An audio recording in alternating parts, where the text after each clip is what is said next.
Everyone, welcome to our channel AVN knowledge. और हम पढ़ रहे थे एसिड एंड बेस। आज हम उसी के एक सब टॉपिक की बात करेंगे, पीएच एंड पीएच स्केल। तो पीएच क्या होती है, what is pH? PH denote करती है concentration of hydrogen ion. According to Arrhenius हमने कहा कि in aqueous solution which gives H+ ion are called acids and which gives OH- ion are called base और alkali। तो hydrogen ion की concentration solution में जितनी ज़्यादा होगी कोई एसिड उतना अच्छा होगा, और जितनी कम होगी वो उतना ही कम एसिडिक होगा, और बहुत कम है तो वो बेसिक की तरफ चला जाएगा। तो पीएच किसको डिनोट करता है? Concentration of hydrogen ion. जो पीएच की वैल्यू होती है वो वैल्यू आपकी होती है pH is equals to minus log concentration of hydrogen ion. ये आपका पीएच का फॉर्मूला है। यहाँ पर minus log concentration of hydrogen ion आपके पीएच के इक्वल होती है। अब पीएच के अंदर ये जो पी वर्ड है ये किसे डिनोट करता है? तो ये डिनोट करता है पोटेंस को। ये पोटेंस से लिया हुआ है जिसकी मीनिंग है पावर, शक्ति। तो हाइड्रोजन आयन की कितनी पावर है? हाइड्रोजन आयन कंसंट्रेशन में कितने हैं? अरेनियस में पढ़ा हमने कि हाइड्रोजन आयन में टूट जाएगा, एक्वस सॉल्यूशन में अपने आयन्स के अंदर टूट जाएगा। तो कितने हाइड्रोजन आयन है उसकी पावर आपका पोटेंस। और H किसको डिनोट कर रहा है? Concentration of hydrogen ion. तो ये है आपका पीएच का मतलब। पीएच क्या होता है? अब देखो, ये जो पीएच है इसका पता या हाइड्रोजन आयन की कंसंट्रेशन का पता हम एक इंडिकेटर से लगाते हैं, जिस इंडिकेटर को हम कहते हैं यूनिवर्सल इंडिकेटर। Universal indicator. अब ये यूनिवर्सल इंडिकेटर क्या है? ये बहुत सारे कंपाउंड से मिलकर बना हुआ, या इंडिकेटर से नेचुरल इंडिकेटर या सिंथेटिक इंडिकेटर से मिलकर बना हुआ एक इंडिकेटर है जो अलग अलग कलर के बेसिस पर ये बताता है कि कोई एसिड कितना स्ट्रांग है और कोई बेस कितना स्ट्रांग है या फिर वीक है। जैसे हमने कहा हाइड्रोजन आयन की कंसंट्रेशन बहुत ज़्यादा होगी, तो जब हाइड्रोजन आयन की कंसंट्रेशन ज़्यादा होती है तो पीएच स्केल पर वो इसके करीब होता है, 0 के करीब होता है। जितनी ज़्यादा कंसंट्रेशन होगी हाइड्रोजन आयन की, पीएच उतनी ही कम होगी। और हाइड्रोजन आयन की कंसंट्रेशन जितनी नेगेटिव में जाएगी उतनी ज़्यादा वो एल्कलाइन होगी, बेसिक होगी, उतनी ज़्यादा उसकी पीएच होगी, वो 14 की तरफ जाएगा। अब जो यूनिवर्सल इंडिकेटर होता है आपका वो अलग अलग कलर शो करता है। अगर बहुत ज़्यादा एसिडिक सोल्यूशन है, बहुत ज़्यादा एसिडिक सोल्यूशन है और 0 की तरफ है, तो ये यूनिवर्सल इंडिकेटर यहाँ पे रेड कलर शो करेगा। जैसे जैसे हम इस तरफ मूव करेंगे ये रेड से येलो हो जाएगा, तो रेड के लिए स्ट्रॉन्ग एसिड होगा। येलो की तरफ जाएंगे तो वो थोड़ा मॉडरेट वीक होता जाएगा। इसके बाद हम जाएंगे ग्रीनिश, ग्रीन की तरफ, तो ग्रीन होती है 7 की, और इसके बीच में आएगा येलो और ग्रीन का transition zone, greenish yellow, greenish yellow. Green से हम आगे की तरफ जाएंगे तो हम ब्लू की तरफ बढ़ेंगे, और लास्ट में हम जाते हैं वॉयलेट की तरफ।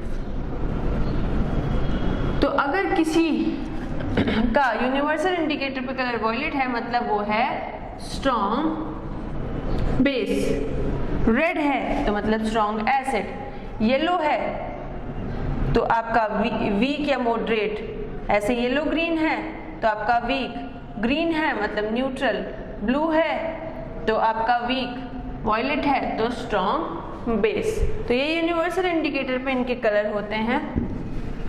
अब हम बात कर रहे हैं पीएच स्केल की। तो पीएच स्केल में अगर किसी का जो पीएच है वो 0 to 2 है तो हम उसको कंसिडर करेंगे स्ट्रॉन्ग एसिड के अंदर। इसके बाद अगर वो यहाँ पर आएगा बीच में तो हम इसे कंसिडर करेंगे मॉडरेट एसिड के अंदर। मॉडरेट मतलब जो दोनों की तरफ है, स्ट्रॉन्ग भी नहीं है तो वीक भी नहीं है, बीच का है, मीडियम है, मॉडरेट एसिड। और फिर हम जाएंगे 4 to 5, तो ये है आपका वीक एसिड। 7 पे आता है आपका न्यूट्रल, ना तो एसिड ना बेसिक, जैसे कि H2O वाटर आपका। इसके बाद हम आएंगे 8 to 9, तो ये है आपका वीक बेस।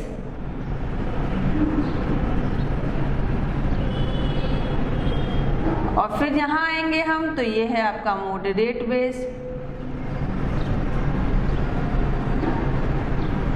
और लास्ट में ये 13, 14, 12 से 14 तक जो है हमारा स्ट्रॉन्ग बेस। तो ये पीएच स्केल है आपका, जो बताता है हाइड्रोजन आयन की कंसंट्रेशन को, हाइड्रोजन आयन की या फिर स्ट्रेंथ को किसी भी एसिड और बेस की, जो हम किससे निकाल के चलते हैं, इस फॉर्मूला से निकाल के चलते हैं। जैसे कि एग्जाम्पल के लिए अगर हम ये देखते हैं कि हाइड्रोजन आयन की जो कंसंट्रेशन है, वाटर है कोई, वाटर के अंदर एक क्वेश्चन ले लेते हैं हम। वाटर के अंदर, in water the concentration of hydrogen ion is 10 raised to power minus 7. If concentration of hydrogen ion is equal to 10 raised to power minus 7, अगर हाइड्रोजन आयन की कंसंट्रेशन वाटर के अंदर 10 raised to power minus 7 है, तो इसकी pH क्या होगी? What is the pH of water? तो हम निकालेंगे pH is equals to minus log H plus की जगह यहाँ H प्लस है, H प्लस के प्लेस पे हम वैल्यू रखेंगे 10 की पावर माइनस 7, लॉग के फॉर्मूला से log m की power n is equals to n log m। यहाँ पे m की पावर n है, यहाँ पर 10 की पावर 7 है, माइनस 7, तो जो n है, जो पावर है, वो आगे मल्टीप्लाई हो जाएगी, माइनस फॉर्मूला के अंदर है, ये मल्टीप्लाई हुई minus 7 log 10, minus minus plus, ये हो गया 7 और log 10 की वैल्यू होती है 1, तो आपकी pH की वैल्यू आ गई 7। तो हाइड्रोजन की pH, वाटर की pH क्या हो गई 7, और 7 आपका होता है न्यूट्रल कंपाउंड। तो कंसंट्रेशन से इस तरह से आप pH निकाल सकते हैं और pH स्केल पर आप डिनोट कर सकते हैं। अगर हमारा 0 के नियर है, अगर हमारा 7 से 0 की तरफ जा रहा है तो एसिडिक स्ट्रेंथ बढ़ेगी, और 7 से 14 की तरफ जा रहा है तो बेसिक स्ट्रेंथ बढ़ेगी। ये इंक्रीजिंग ऑर्डर शो कर रहा है, increasing order, increasing acidic strength and increasing basic strength इस तरफ, और यहाँ पे 7 से 0 की तरफ। तो ये है आपका pH स्केल, जो बताता है कि कोई एसिड कितना स्ट्रांग है और कोई बेस कितना स्ट्रांग है या कितना वीक है, उसकी pH की बेसिस पर। और pH हम निकालते हैं उसकी कंसंट्रेशन से। किसकी कंसंट्रेशन से? तो हाइड्रोजन आयन की कंसंट्रेशन से। इसके बाद कुछ एग्जाम्पल हैं हमारे डेली लाइफ के, जो pH जिनकी अलग अलग होती है, जो हमारी डेली लाइफ से रिलेटेड है, उसकी टेबल हम देखते हैं कि इस टेबल के अंदर किसकी pH और कौन कौन से कंपाउंड की pH कौन कौन सी दी हुई है। अब हम चलते हैं हमारी pH की टेबल की तरफ। कुछ हमने क्या किए, कुछ हमने अलग अलग सॉल्यूशंस लिए, अलग अलग सॉल्यूशंस लेकर उनकी pH को निकाला, और उनकी pH निकालने के बाद उनके कलर हमने यूनिवर्सल इंडिकेटर पर निकाले। तो अब हमारे ये टेबल है जिसमें हमने अलग अलग सॉल्यूशन की pH भी दी हुई है और उनका कलर भी दिया हुआ है यूनिवर्सल इंडिकेटर पर या pH पेपर पर कि वो क्या कलर शो करेंगे। वो क्या कलर शो करेंगे, इसके लिए आपको टेबल देखने की भी ज़रूरत नहीं है। आपको अगर ये pH स्केल पता है तो मैंने आपको बोला 0 होता है स्ट्रॉन्ग एसिड, और स्ट्रॉन्ग एसिड के साथ जो pH पेपर या यूनिवर्सल इंडिकेटर का कलर होता है वो होता है रेड। रेड से वो बढ़ता है येलो की तरफ, येलो से बढ़ेगा ग्रीन की तरफ, तो बीच में ट्रांजिशन जोन जो आएगा आपका वो येलो ग्रीन का आएगा। ग्रीन से जाएगा ब्लू की तरफ, बीच का transition zone greenish blue, blue से जाएगा वॉयलेट की तरफ, और ब्लू से वो डार्क ब्लू होता हुआ वॉयलेट की तरफ चला जाएगा। तो इस तरह से ये स्ट्रेंथ चेंज हो जाएगी। तो अब देखते हैं हम कुछ एक एग्जाम्पल। सबसे पहले हमारा सलाइवा। सलाइवा, लार। हमारी जो माउथ है उसकी पीएच अगर जब हमने खाना नहीं खाया होता, जब हमने खाना नहीं खाया हुआ होता, बिफोर मील जो आपके माउथ है उस माउथ की जो पीएच होती है वो पीएच होती है 7.4 और वो यूनिवर्सल इंडिकेटर या पीएच पेपर पर ब्लू कलर शो करता है मॉडरेट, यहाँ पर बीच में 10, 9 से लेकर आपका 11 या 12 के बीच में ये कलर शो करता है। 7 ग्रीन से हम यहाँ पर ब्लू की तरफ जा रहे हैं, ग्रीनिश ब्लू की तरफ। तो आपका जो सलाइवा है, सलाइवा का जो पीएच होता है वो 7.4 होता है। 7.4 के लिए इसका जो कलर आता है वो ब्लू आता है और इसका नेचर होगा वो बेसिक होगा। अब हमने खाना खा लिया, आफ्टर मील सलाइवा का हम पीएच निकालेंगे। तो आफ्टर मील जो पीएच आती है वो आती है 5.8। आफ्टर मील 5.8 पीएच आती है। 5.8 के लिए इसका जो कलर आता है यूनिवर्सल इंडिकेटर का वो येलो आता है। 5.8 पीएच है, 7 से कम है, 7 से कम है तो क्या आएगा?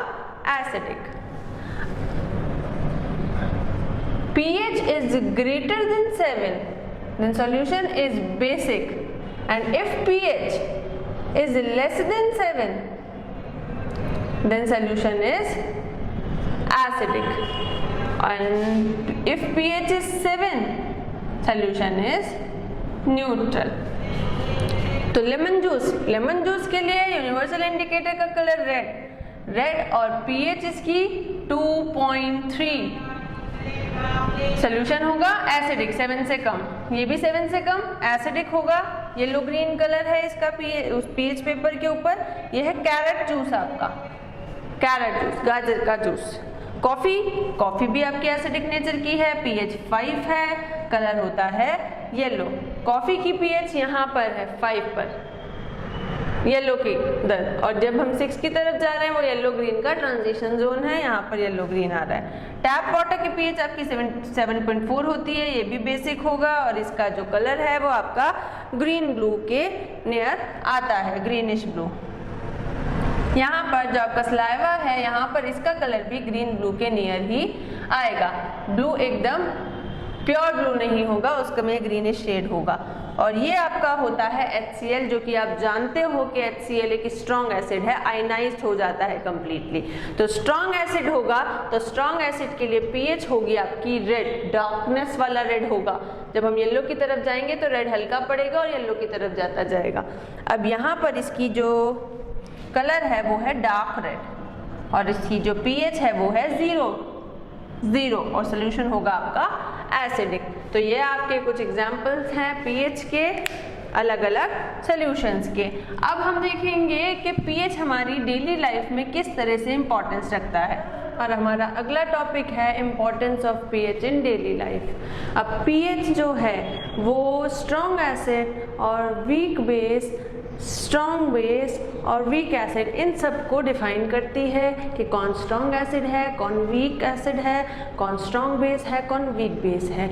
अब इनका हमारी डेली लाइफ से क्या कनेक्शन है, जैसे कि हमने जब एसिड और बेस, जो पुराने वीडियोस में हमने बताया था कि एसिड बेस हमारी डेली लाइफ में हर चीज़ में इम्पॉर्टेंट है।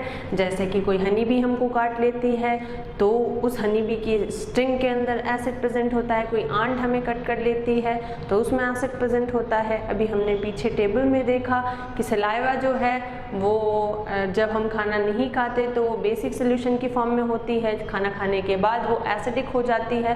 तो ये सारा क्यों हो रहा है, कैसे हो रहा है? हमने पढ़ी थी न्यूट्रलाइजेशन रिएक्शन, और तब मैंने आपको स्टमक की एसिडिटी के बारे में बताया।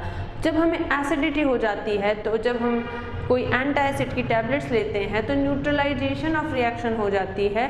न्यूट्रलाइजेशन होने से उस एसिडिटी का इफेक्ट कम हो जाता है। तो ये सारी चीज़ें आपकी किससे रिलेटेड है? तो ये सारी चीज़ें पीएच से रिलेटेड है, कंसंट्रेशन ऑफ हाइड्रोजन आयन, या फिर एसिड और बेस से रिलेटेड है।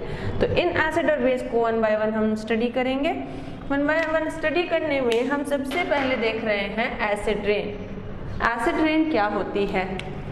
एसिड रेन वो होती है अगर जो हमारा रेन वाटर है उस रेन वाटर की पीएच अगर 5.6 से 5.6 से कम हो जाती है, 5.6 से अगर कम हो जाती है हमारे रेन वाटर की पीएच, तो हम उसको कहते हैं एसिड रेन। अगर रेन की पीएच या रेन वाटर की पीएच किससे कम हो जाएगी, 5.6 से कम हो जाएगी, तो हम उसे कहेंगे एसिड रेन। अब एसिड रेन हमारे लिए कैसे हार्मफुल है, क्योंकि वी आर पीएच सेंसिटिव। अगर हमारे, जैसे कि हमने देखा था कि एसिड और बेस जो होते हैं वो कोरोसिव नेचर के होते हैं, they are corrosive in nature, मतलब ये डिस्ट्रॉय कर देते हैं, डैमेज कर देते हैं स्किन को।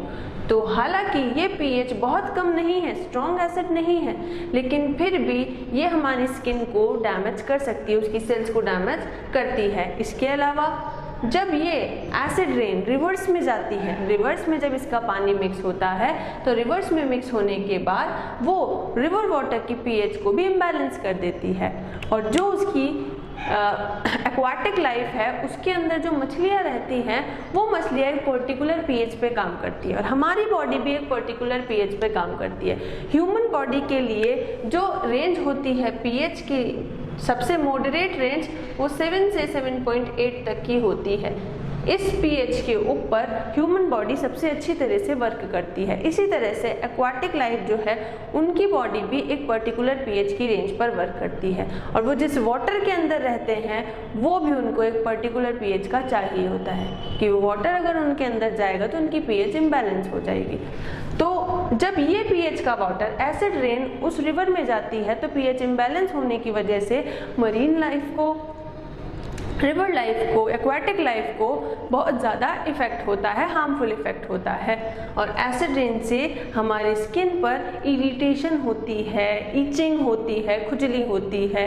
इसीलिए जनरली हमको, और ये जो एसिड रेन है, ये एसिड रेन कब बनती है, जब एनवायरनमेंट में pollution, sulphur dioxide, carbon dioxide, nitrous oxide, इनकी अमाउंट ज़्यादा हो जाती है, तो उससे एसिड रेन जनरेट होती है और पीएच उसकी डिक्रीज हो जाती है रेन की। इसीलिए जनरली हमको पहले बारिश में नहाने से मना किया जाता है, क्योंकि इतना टाइम का इकट्ठा हुआ पोल्यूशन उस बारिश के साथ नीचे आता है एसिड बन के, तो इस वजह से हमको इरिटेशन और खुजली, ईचिंग वगैरह होने लगती है, हार्मफुल इफेक्ट होने लगते हैं। Harmful for aquatic life and for human being and animals। अब नेक्स्ट है आपका सॉइल पीएच की सॉइल की पीएच का भी बहुत ज़्यादा इफेक्ट पड़ता है। जैसे बहुत सारी मिट्टी है, आपकी अलग अलग टाइप की मिट्टी होती है, आपकी फर्टाइल लैंड पर जलोढ़ मिट्टी होती है, और आपकी जो आपकी फर्टाइल सॉइल है, कई लेटराइट सॉइल है, अलग अलग टाइप की आपकी सॉइल्स होती है। अगर हम उस पर नहीं जाते, अभी हम बात करते हैं सॉइल की पीएच पर। तो सबकी पीएच, हर सॉइल की पीएच अलग अलग होती है, और जो हम क्रॉप्स, एग्रीकल्चरल एक्टिविटी के अंदर जो हम फसल उगाते हैं, वो हर फसल, जैसे गेहूं की फसल, कपास की फसल, वीट, कॉटन, इन सब के लिए हमें अलग अलग पीएच चाहिए होती है। मिट्टी की पीएच अलग अलग होनी चाहिए, एक पर्टिकुलर अमाउंट की पीएच होनी चाहिए। ना तो मिट्टी बहुत ज़्यादा एसिडिक होनी चाहिए, ना मिट्टी बहुत ज़्यादा बेसिक होनी चाहिए। कैसी होनी चाहिए? तो मॉडरेट पीएच होनी चाहिए फॉर प्लांट्स एंड क्रॉप्स। तो मॉडरेट पीएच होनी चाहिए, नॉट टू बेसिक और नॉट टू एसिडिक, क्योंकि उसमें जो आपका क्रॉप है, जो प्लांट है, वो ग्रो नहीं करेगा। तो पीएच से का सॉइल के लिए भी पीएच इंपॉर्टेंट हो गई। अगर सॉइल की पीएच ज़्यादा है तो वहाँ पे प्लांट यील्ड अच्छी नहीं होगी, ग्रो नहीं करेगा अच्छे से, या बहुत ज़्यादा बेसिक हो गया तो ग्रो नहीं करेगा। एक मॉडरेट पीएच होनी चाहिए, एक पर्टिकुलर अमाउंट की पीएच होनी चाहिए। तो सॉइल में भी हमारे पीएच का इंपॉर्टेंस हो गया हमारी डेली लाइफ से, क्योंकि हमें खाना तो यहीं से मिल रहा है सॉइल से। जब हमें खाना नहीं मिलेगा तो खाना तो हमारा बेसिक नीड है, वो तो हमें खाना ही है। तो ये हमारी डेली लाइफ से इस तरह से इम्पॉर्टेंट हो गया। थर्ड पॉइंट पे चलते हैं हम, इम्पॉर्टेंस इन डाइजेस्टिव सिस्टम। डाइजेस्टिव सिस्टम की बात मैंने आपको अपनी पुरानी वीडियोस में की थी। पुरानी वीडियो में हमने पढ़ा था न्यूट्रलाइजेशन रिएक्शन।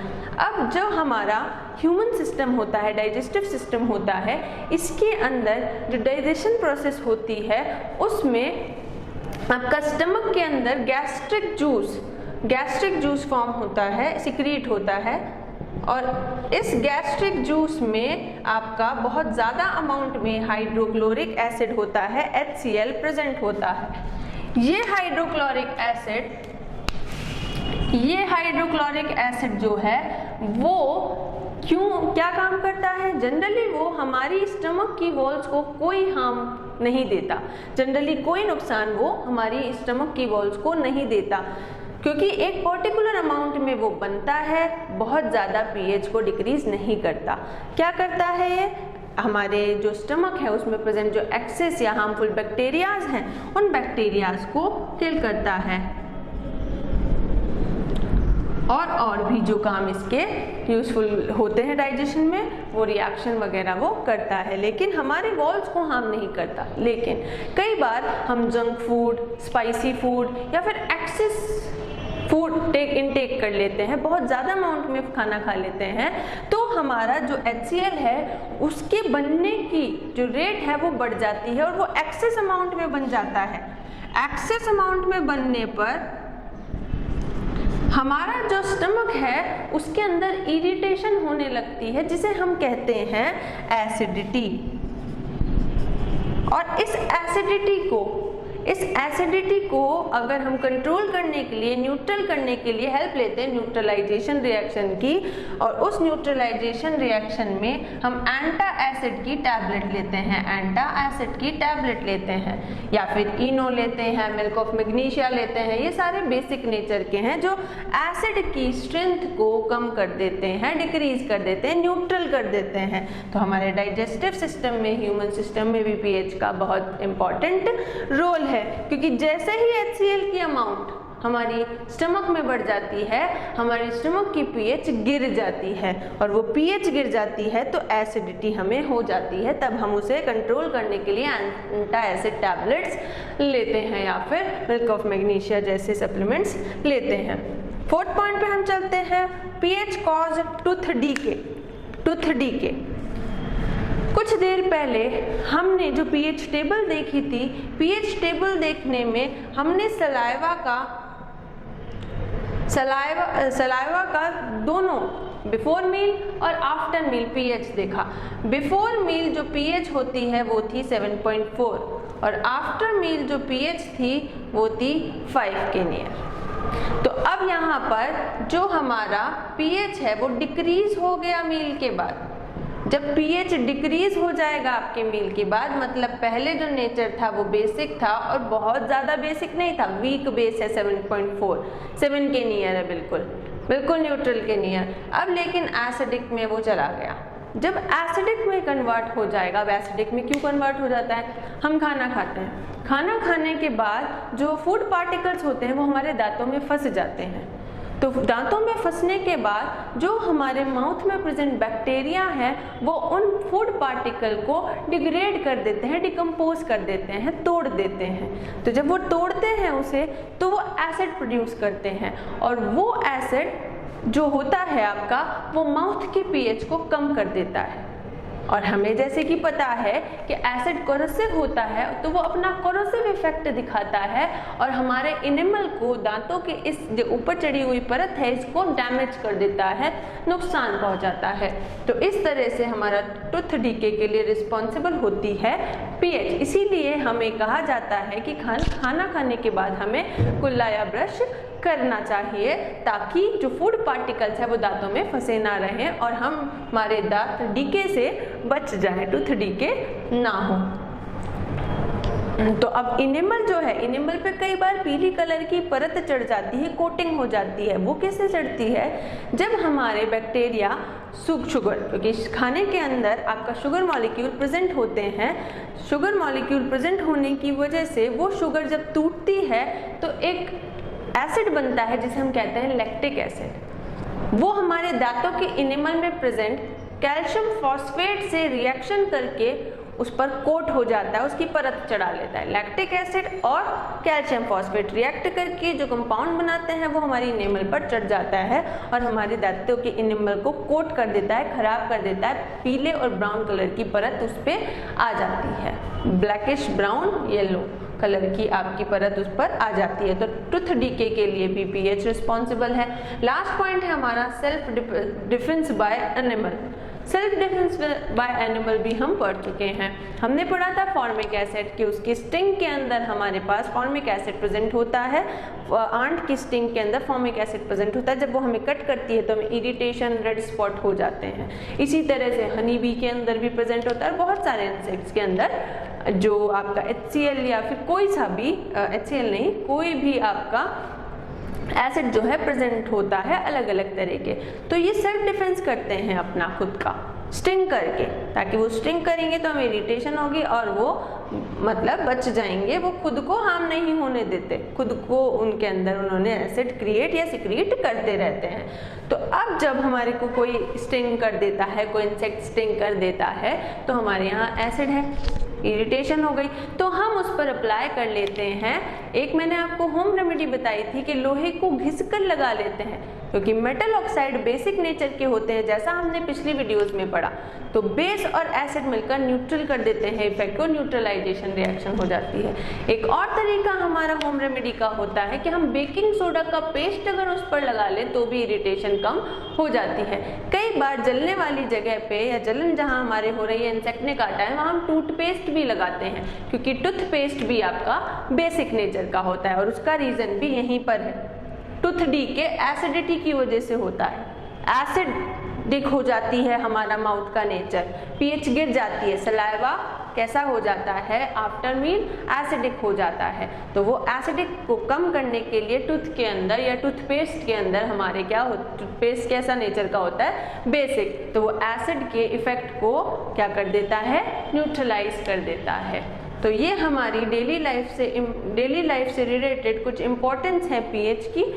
अगर आपको आज के किसी भी टॉपिक में कोई प्रॉब्लम हो तो आप मुझे कमेंट सेक्शन में बता सकते हैं, और आप इसी तरह के और भी बहुत सारे एग्जाम्पल अपने आप से भी ढूंढ सकते हैं। जो एग्जाम्पल आप ढूंढे आप उनको भी मुझे कमेंट सेक्शन में लेके बता सकते हैं, मैं आपको उनके आंसर्स बता दूंगी।